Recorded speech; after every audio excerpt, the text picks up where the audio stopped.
Hi, welcome to 470 Elliott Street, and I'd like to introduce you to the homeowner, Susan Tickham, who's going to give us a little background about her tenure here. You've been here for... We've been here for 15 years, and we moved in on Halloween. And how was that? It was great. We were all prepared with candy and everything. I wasn't great with the decorations, but it was a success. Good. Susan, I know since you've been in the house that it's always been well cared for. But when you and Jeff took over, you basically redid the entire infrastructure of the house. We've done a lot, yes. You've done all new plumbing. How the wiring? Well, when we did the new plumbing, obviously we redid the wiring because we put in new bathrooms upstairs. Okay, and the roof, I understand? All, yep, we put in new roof, new furnace went in at the time, cleaned out the whole basement and everything, and then created a family room down there that wasn't there before. French drain? French drain around there, yes. Added a bath? Yes, we did. We added. Actually, we've added. The house originally only had a bath and a half. We now have 3 baths and a half. And the new windows. Now, that's something with a Tudor house that is always problematic. Except yours, they match the house. Well, we did spend a little bit more money on their Pella windows. They are the architectural series, which means then the mullions are true mullions. They're the high energy efficient line with the double pane. This was all single pane throughout the whole house, and with the old style screens on the outside. So we've updated all those windows. They look fantastic. And did you see a big savings? Oh, huge. It was amazing. It was Between amazing. that and the heating system. And not that, also sound. It's amazing how quiet it makes the house when you have that type of window. That's fantastic.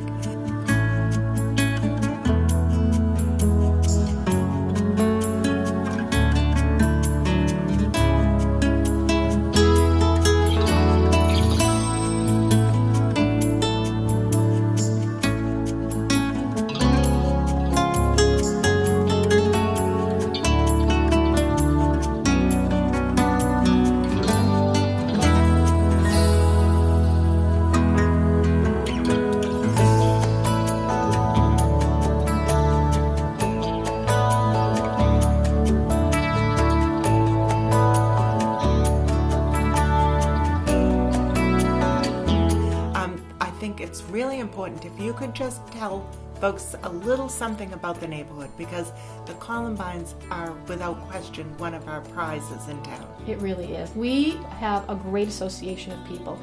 We have a quarterly newsletter that goes out. We have a wonderful email list, and the president sends it out to whoever's on any of the homeowners that are in the area. We have a block party in the summertime. We have cookie swaps with all the women in the wintertime. So it's a lot of fun. And wine and cheese. Wine and cheese. Yeah, you got it. That's even though we're exchanging cookies, we're really having wine and cheese.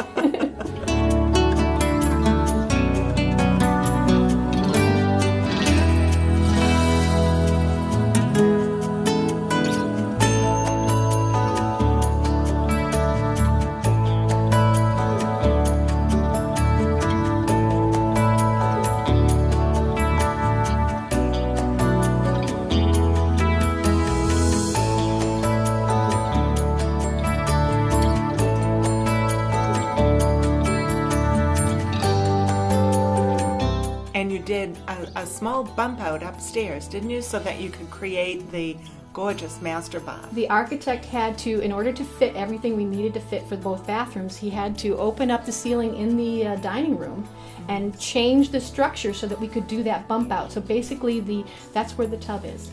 Well, I think what impressed me most about that was the fact that you would never know that had been done. It matches the house absolutely. It's perfect. Well, thank you. It pays to have an architect help you do something like that. You know, their eye is key. The other major improvement that you made was your family room downstairs and your European bath, which is always a comment when people go through. But you have the direct access out, and you said that was originally going to be... It was going to be an in-law apartment. My mother-in-law needed to go into a much more permanent situation than what we had planned for, and it was really designed for her in mind, because it's there's no stairs for her to deal with to get in there. She had her own little apartment, little kitchenette there. There was a place to put a Murphy bed in for her in the huge closet space that we have down there. It's heated by gas, a beautiful gas fireplace. She has her own patio, and again, the bathroom was designed so that it could be handicapped. The only thing I haven't put in was one of those heavy-duty handrails because I didn't need to because where she had to go. And then I would say that the last main feature with the house, with your improvements, was certainly your two-car garage with the studio above. It was a shed that used to be out there with a dirt floor, and so we tore that all down, increased the size. I think it grew by three times the size of what the original space that was there. It has a wonderful office space up there where my husband works out of. Two-car garage, great area to be able to do a workshop off in the corner there, tons of storage. It's insulated, it's also heated. Wow. It's a very efficient house. Thank you. It's really well scaled. You have so many different living spaces that it lends itself to so many different lifestyles. Well, that's great. Thank you, Susan. Thanks for sharing. You're very welcome.